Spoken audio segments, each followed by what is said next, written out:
If you own an iPhone, this video directly affects you. Apple has just released a critical Apple's iOS 26.2 update that's rolling out to over a billion iPhones worldwide. And this is not one of those tiny, forgettable updates you can ignore for weeks. Apple is pushing this hard because it includes important security fixes and stability improvements that every iPhone user should at least know about before hitting install now. In this video, I'm going to walk you through exactly what this update does, why Apple is calling it so important, how it might affect your battery life and performance, and whether you should install it right now or wait a little bit. I'll also show you how to update safely so you don't lose anything or run into annoying problems after the update finishes. So if you're staring at that software update available message and you're not sure what to do, keep watching, because by the end of this video you'll know exactly what's right for your iPhone. Let's start with the basics. Apple's iOS 26.2 is Apple's latest software update for the iPhone, and it's part of the current iOS generation. That means if you're already on a recent version of iOS, you'll see it appear as a normal update under Settings. If you're still on an older version, your phone may first ask you to jump forward to the main current release before you see this particular build. To check whether you have this update waiting for you, just open Settings, scroll down to General, then tap Software Update. If your phone supports it, you should see iOS version right there with a short description, usually mentioning security updates and bug fixes. Now, the interesting part isn't just that Apple released another version of iOS. They do that all the time. What's different here is the way they're presenting it. Anytime Apple describes an iOS update as important for security, or pushes it quickly to a huge number of devices, that's your signal that this is more than just cosmetic changes or a few tiny bug fixes. Let's talk about why this update matters. Whenever Apple ships an iOS update like this, there are usually two big reasons behind it. The first is security. Over time, security researchers, Apple's own teams, and unfortunately, sometimes attackers out in the real world, discover weaknesses in the operating system. These weaknesses are known as vulnerabilities. In simple terms, they're potential doors and windows into your device that were never meant to be there. If those vulnerabilities are serious enough, they can open the door to things like malicious websites trying to install code on your device, apps misusing permissions to access more data than they should, or in rare worst-case scenarios, attackers getting deeper access to your system. When Apple discovers or is told about one of these issues, they work on a fix and ship it in a software update. That's one of the big reasons iOS version exists. Apple often writes in the notes that the update includes important security updates and is recommended for all users.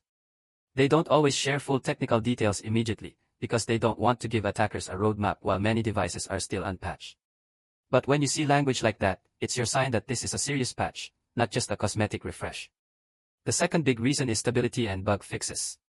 After every major iOS release, a pattern happens, millions of people update, and then suddenly you see a wave of complaints online. Apps freezing or crashing. Wi-Fi or Bluetooth acting weird. Notifications not showing up. CarPlay disconnecting. Touchscreen not responding properly. Small but annoying glitches all over the system. A follow-up update like iOS version is often Apple's way of cleaning up those problems. It's like a service pack. They take the crash reports, user feedback, and internal testing, and they quietly fix a bunch of issues that were bothering people. So when Apple pushes an update to basically every supported iPhone on the planet, and emphasizes security and reliability, that's why you should pay attention. It's about protecting your data, and making your phone more stable and less annoying to use day to day. Now, let's talk about what you'll actually see and feel after installing iOS version. For many updates like this, Apple doesn't radically change how iOS looks. You won't always get a brand new design or huge flashy features every time. But that doesn't mean nothing has changed. In Apple's iOS 26.2, you can expect a mix of invisible security patches under the hood, fixes for crashes and glitches that have been reported since the last version, and often, small quality of life improvements that Apple doesn't heavily advertise.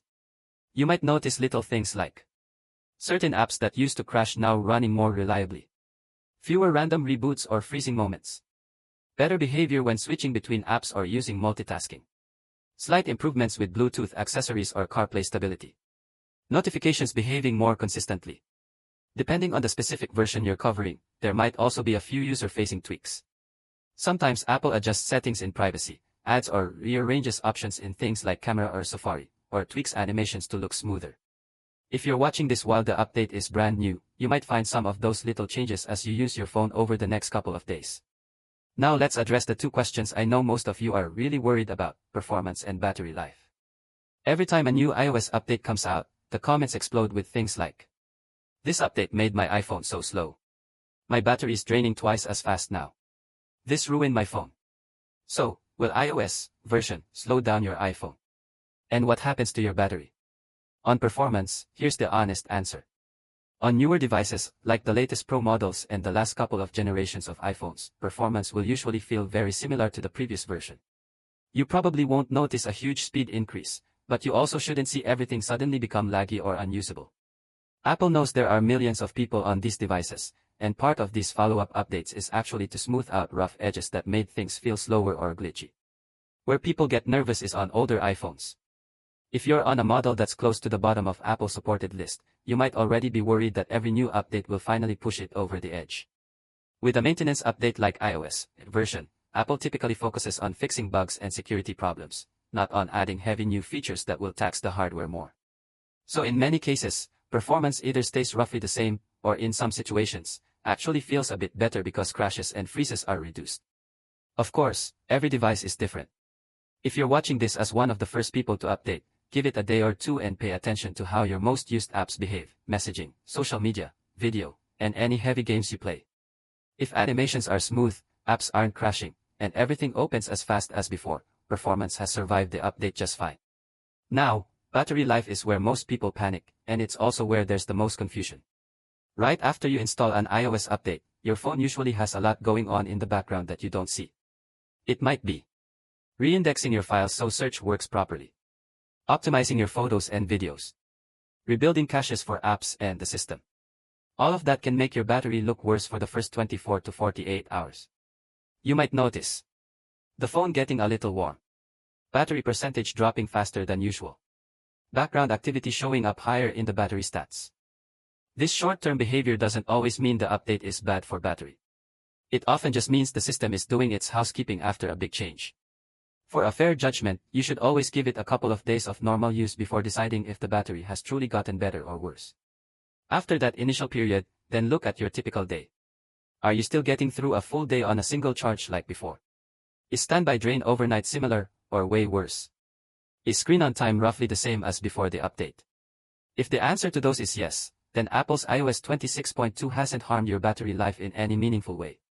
In many maintenance updates, Apple actually improves power management slightly, especially if previous builds had a known battery drain bug. Now, let's talk about how to update safely, because this is the part most people skip, and that's when they get into trouble. Before you tap download and install, do these quick steps. First, back up your iPhone. This is non-negotiable. Think of everything on your phone right now: your photos, messages, notes, contacts, app data. If something goes wrong during the update, your backup is what saves all of that from disappearing. You can back up in two main ways. 1. Through iCloud. Go to Settings. Tap your name at the top. Tap iCloud. Tap iCloud Backup. Then tap Backup Now. Or 2. Through a computer. Plug your iPhone into a Mac and use Finder, or plug it into a Windows PC and use iTunes. Select your device, choose Backup Now, and let it finish. Don't start the update until that backup is complete. Second, make sure you have enough free storage. iOS updates can be a few gigabytes in size, and your phone also needs temporary space to unpack and install them. Go to Settings, General, iPhone Storage, and see how much is free. If you're nearly full, delete apps you don't use, remove some large videos, or offload photos to iCloud or a computer. Aim for at least 5 to 10 gigabytes free to be comfortable. Third, plug your phone into power, or at least make sure it has over 50% battery. You don't want your phone shutting off halfway through an update. That's how people get stuck on the Apple logo or end up needing a restore. Fourth, use a reliable Wi-Fi connection. Avoid updating on weak public Wi-Fi or unstable connections where the download might fail halfway. A solid home connection is ideal. Once all of that is done, then you're ready. Go to Settings, General, Software Update, tap on Download and Install, agree to the terms, and let it work. Don't press buttons, don't try to use the phone in the middle of installing. Just set it down and let it finish. It can take several minutes to download and then another chunk of time to restart and apply the update. When your iPhone comes back to life after updating, unlock it and give it a little while to settle. Open your most important apps, things like banking, messaging, email, social media, and just make sure they're all working as expected. Check that your Bluetooth headphones connect, check CarPlay if you use it, and make sure notifications still come through properly. It only takes a few minutes and can give you peace of mind that everything survived the update. Now we come to the big decision: should you install iOS version right now, or should you wait? Here's a simple way to think about it. You should strongly consider updating now if you care about having the latest security protections on your phone. You keep important or sensitive data on your device, like banking apps, private messages, and personal documents. You've been experiencing bugs or crashes that Apple says this update addresses. You're on a relatively recent iPhone that usually handles new updates without issues. For the vast majority of users, especially on newer models, it's a good idea to install critical security updates soon after they're released. The risk of staying on an older, vulnerable version often outweighs the small chance of running into a new bug. On the other hand, you might want to wait a few days if you're using an older iPhone that already struggles with performance. You absolutely rely on your phone for work or travel and cannot afford any downtime or unexpected issues. You prefer to see real-world feedback from other users first before trusting a new update. If that sounds like you, give it 48 to 72 hours. In that time, you'll see plenty of feedback online from people on different devices. If there are big problems, like major battery drain, serious connectivity issues, or widespread app crashes, they'll show up pretty quickly. If things stay relatively quiet, that's your green light to go ahead and update. If you want a clear, simple recommendation, for most people, especially those on mid-range and newer iPhones, installing iOS version within the first few days is the smart move. The security fixes alone justify it, and Apple has every incentive to make sure this runs smoothly on the majority of devices. So, to wrap this up, iOS version is more than just another version number. It's a critical update being pushed to over 1 billion devices worldwide, focused on tightening security, improving stability, and ironing out the issues from previous releases. You might not see massive visual changes, but under the hood, there's a lot going on to keep your iPhone safer and more reliable. If this breakdown helped you decide what to do with your iPhone, make sure you like this video so more people actually see it instead of blindly skipping or installing updates without understanding them. Subscribe if you want honest, real-world explanations of new iOS updates, not just marketing talk. And in the comments, let me know which iPhone model you're using and how Apple's iOS 26.2 is running for you, especially your battery life and any bugs you've noticed. Your feedback helps everyone else watching this make a better decision too. Thanks for watching, update safely, and I'll see you in the next one.